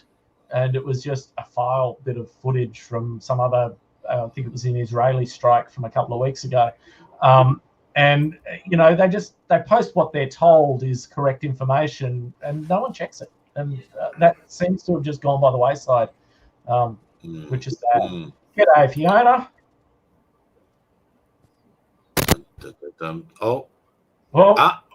So it says my end here, it says device is not connected, Fiona. So if you can hear us, that's your microphone or speaker, because I can see you there, but the stream bounced you out. I'll put you back. No, I can't. It won't let me put it back in. But we'll keep waiting. I see you waiting in the foyer. No. Yeah. And let's bring back the Phantom 5 that Ian was so keen about. See what I've been hoping. I've been hoping that Ian has gone off and got photos and specifications and all the rest. Was it UPS man or a drone delivery of the new Phantom 5? That's why you were offline? I know nothing. No, I genuinely know nothing. After the stunt, we know that. Yeah. So no, I will be not bothering to do anything with this unless it is anything particularly exciting. If it's an Osmo, I have zero interest. Basically, yeah. And now from Wales, the voice of disinterest. It's a weird period. I don't know. It's a strange marketing one. There has been a leak, which is it's not a leak. It's an FCC filing. So an FCC filing isn't really a leak. But there has been an FCC filing for a selfie stick. Does anyone really care? You forget. I do think. Actually, you know what? That might be a really wise move for them, because as regulation tightens in on consumer drones, people are still going to want their aerial selfies. So drone on a stick. They have sold. I've always been very dismissive of that product line. However, to be fair, they have sold millions of units in that line across the world. So whilst it's a line I have very little interest in, it is extremely popular, especially in China. Not so much over here, but that side it is. The reality is, when you're in a crowd at Disney or something like that, you can use that. You can't use your Mavic down at Disneyland without getting yourself in a bit of trouble. Doesn't stop everyone, but you're not. I've always said, DJI is still placed. They could become the big, China doesn't have a big camera manufacturer. If you look at the camera industry, is still very much Japanese, Sony's, the Panasonics, Canon, Nikon. DJI is well placed, especially with a large ownership in Hasselblad, to become a consumer electronics company. And they are, for the most part, heading they'll need to find a good Chinese camera chip, though. Because at the moment, it's all Sony. I think they're still pretty much Japanese, aren't they? Yeah, and it's all Sony. But they can, everyone is using that, so there's nothing stopping them entering the market. Now, I do wonder why a GoPro competitor. What was that thing called? Osmo Action, and it's 80% there. But the funny thing with them is they hit 80% there on day one. Attempt one at it, they hit 80% there. There's a rumor there's a new GoPro 10 that's due in the next week or two. Yeah, let's hope they fix their HDMI out on that so that it actually works with everything. It would be nice, wouldn't it? Yes. So GoPro are marching forward again, and interestingly, 2 years ago, I put GoPro as going down the pan. Yeah. They have turned it round with this subscription model. I think it was their drone that saved them. Yeah, no. It's the subscription. Believe it or not, it's the money they're getting. In defense of their drone, no defense. No, Philip. Making a really nice drone for another company. No. We don't speak about dropping batteries, so batteries are not to be dropped. That was the least of the problems. Come on. Surrounding. I remember seeing the lid come off and surrounding the flight controller with its ESCs. And don't get me wrong, GPI did, but at a different level. And when you just looked and went, really? They've put the GPS in the middle of all of that, in the middle of the board? Wow. Yeah, no. Hang on a second. You've got one, I believe, haven't you? I do. I remember the stories now. Philip, what we say. Don't get me started, and I'll get you a... There it is. But no, look, they've turned the company around. They're making, when you look at their financials on the subscription model, they are making huge amounts of money off people paying an extra $50 to $100 for having insurance. And when they're knocking DJI. and when they're knocking these cameras out for $80, they're making big money. Be careful, don't drop the battery. Yeah, he doesn't need to drop it; it'll fall up by itself. We all saw that has no battery, Philip. While we're on the subject of drones that never get flown.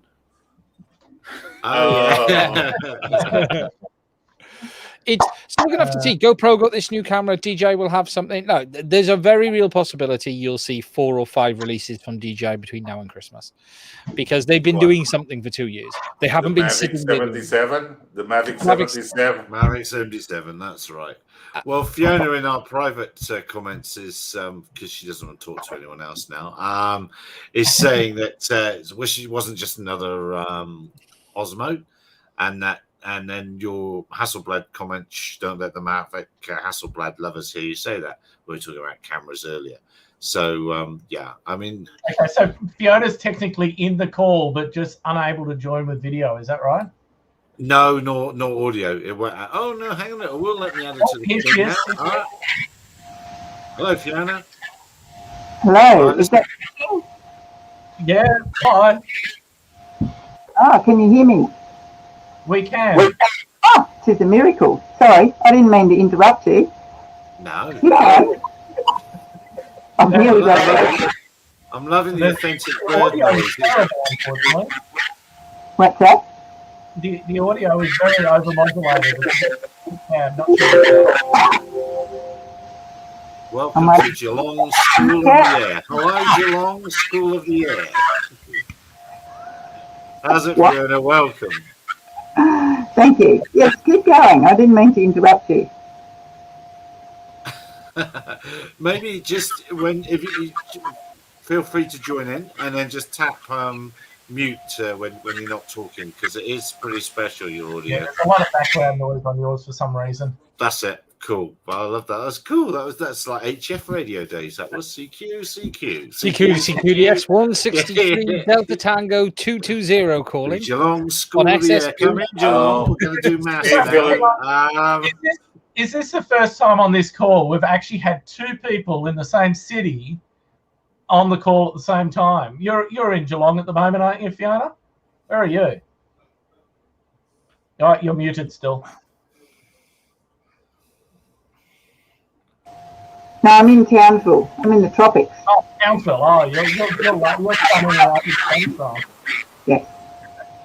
It's quite delightfully exciting. It's like when we had that Swoop Aero one from that island, wherever they were doing some deliveries. It was it just sort of fused my head a little bit. That what would this call have cost when I was growing up? I'm going to say when I was growing up in the 90s. That'd be a lie. When I was growing up in the 70s. This call would have cost an absolute fortune. In the 70s, it wouldn't have cost you anything because you couldn't have had this call. But in the 80s or 90s, possibly. Yeah. But it would have been, you'd have had to book the calls, a call to Portugal, Australia, New Zealand, Wales. The Welsh bit would have been the expensive bit. Yeah, well, I mean, Wales, Strange people. We would have been listening to the beeps, the beeps every 3 minutes or whatever, and then you hang up so you don't get charged for another 3 minutes. Yeah, that's exactly right. It would have been amazing. It would have been amazing.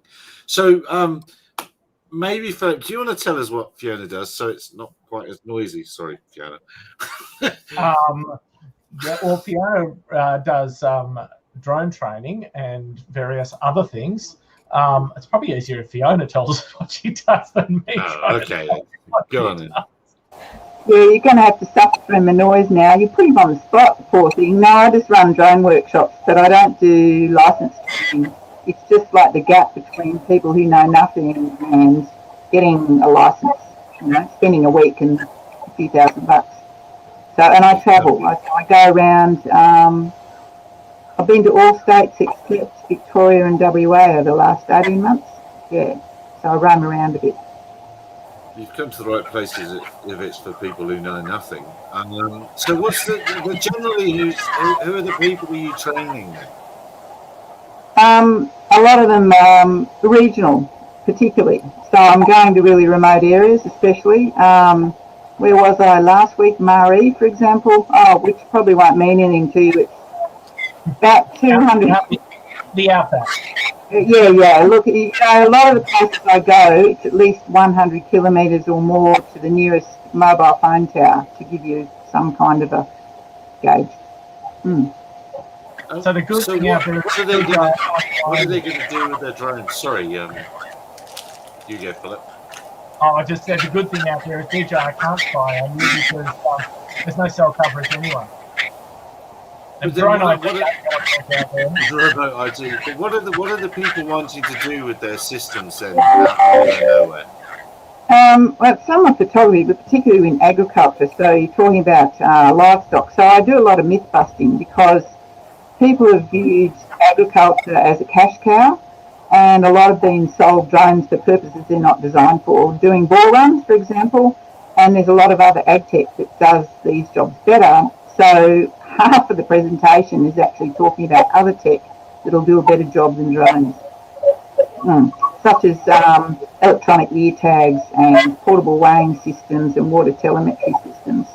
So I actually talk about a lot of other stuff as well as what drones are best for. So I'm kind of sorting fact from fiction for people and ensuring they don't spend too much money, because a lot have been talked into drones that cost thousands more than they actually need. Yeah. Simple uses have been undersold and complex uses have been oversold. So, and because I don't sell drones, that's why I get invited a lot, because I'm pretty blunt. So I just tell it like it is. I don't get a commission out of talking about what I'm talking about, so I'm independent. That's fantastic. I sort of got booted out. Well, I didn't get booted out, but I'm sure I won't get invited back to talk to a group that I spoke to today in South Africa, where I did a similar sort of thing. Told them how it is, and just like you know, we don't shill for anyone. We're not like Ian there at the top who shills for a chair manufacturer. But it's such a shame. Well. Yeah, that's right. Yeah. You don't wear any old stuff. You will. We always suck up to people in authority, don't we, Gary? Oh, yeah, absolutely. Every single time. But it's such a shame because there are so many genuine use cases for drone technology that have just been wiped out by, as I put it, glossy brochures. If you've got an alligator problem, we've got the solution. You've got an alligator problem, exactly. Yeah, no, that's what I'd like to hear more about that. Perhaps when you're at a place... but there's a bit better audio. Just on what Fiona was saying, there are companies in Australia that have been very protective of their REOCs, or back in the day it was just OCs, where basically they have built up a business of selling snake oil, to be honest, where, especially for farmers, they've got all these things where they're doing daily flights to do this, that, and the other, and it's going to reduce your workload, but their vehicles are so clunky and so unusable, and they're designed for someone that is techie to use, and they're expecting a farmer to every day go out and charge batteries and plug this in and do that and do this and then have it fly off and run a mission, and then it crashes and then they don't know why, and then they've wasted tens of thousands of dollars on a $500 piece of equipment. Don't go knocking snake oil, mate. When was the last time you saw a squeaky snake? Oh, God. Yeah, that's true. Don't get me started, because even today, very fair point. Even today, I was telling some guys that doing power line inspections with a white drone was not such a good idea. Not only because the drone only flies for 20 minutes, but it is forbidden in this country to fly BVLOS. So, and the guys, but I'm sure we can get authorization to do that. But you don't want to do it with a white 4-motor drone. That is the wrongest thing that you can ever imagine to do. But the guys are so convinced that that's the way. Let them crash the money. I think the friends from three-letter company from Shenzhen will have lots of extra bodies to sell them. But it's all about the actionable data, isn't it? It's not about the platform. It's about the data that's arriving somehow for the farmer in this case. And how does he? Sorry, mate. No. It really depends on the workload, because You cannot have a commercial drone doing some kinds of jobs because they are not appropriate for that.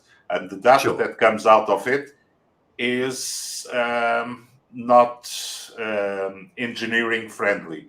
So it's good for the snapshots, for the family snapshots, but it's not something that you can act on an engineering side of things. Yeah, well, I mean, there's a company here in Australia, Propeller Aero, that really focuses on DJI drones and doing what they do. And within the environment of what they do, it actually works really well. And I would not as the correct product for the job. It's simple, it's easy, and it's disposable.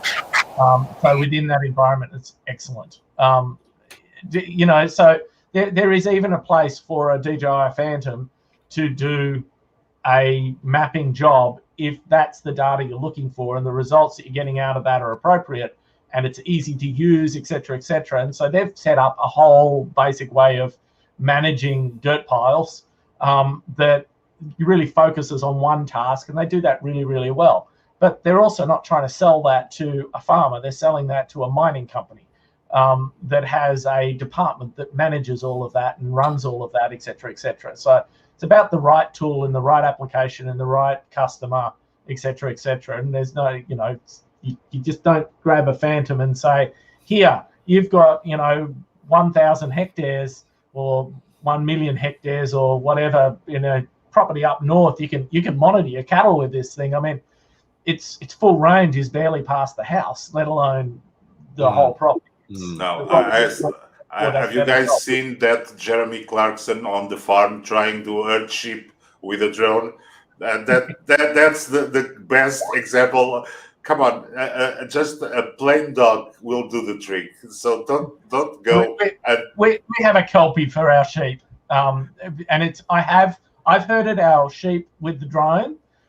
They ignore it now. The alpaca just look at it as if, what are you doing? The alpaca also try and kick the dogs, so they're just a pain to herd.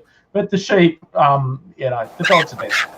No, you need to come to one of my workshops because how to muster stock with drones is one of the things I teach, because there's particular aerial photography, aerial mustering skills.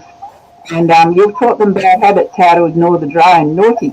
I bought an Enterprise with a speaker recently because the Kiwis have been using them for a few years, and I thought, why not steal one of their good ideas? So that's actually one of the things I'm teaching people now, is how to muster stock in small areas. But the big problem in the bush, of course, is that every second man is there with flying beyond line of sight. Gyrocopters and ultralights and whatnot fly right around where the same height as these drones are being flown, and everybody tends to think it won't happen.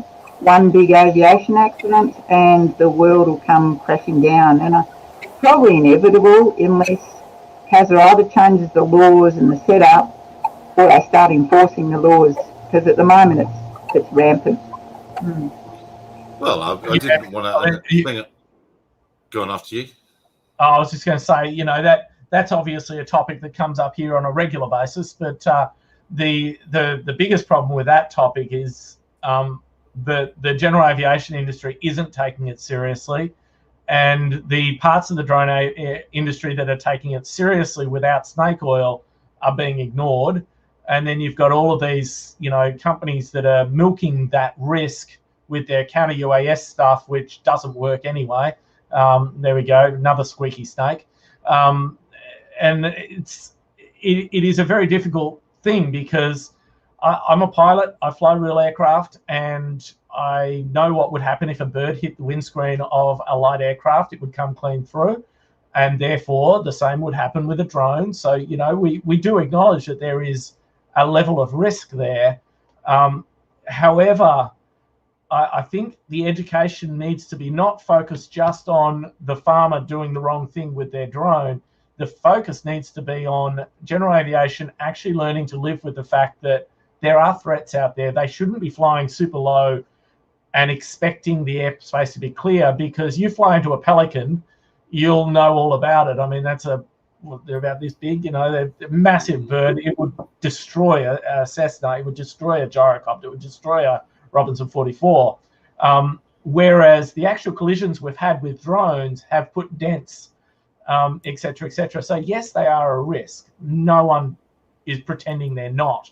But when we look at the focus of drones are bad versus aviation needs to actually, it comes back to the Tesla argument. The pilot needs to take responsibility of where they're flying, what they're doing, talking to, if they're crop spraying, for example, talk to the farmers around, make sure that they communicate.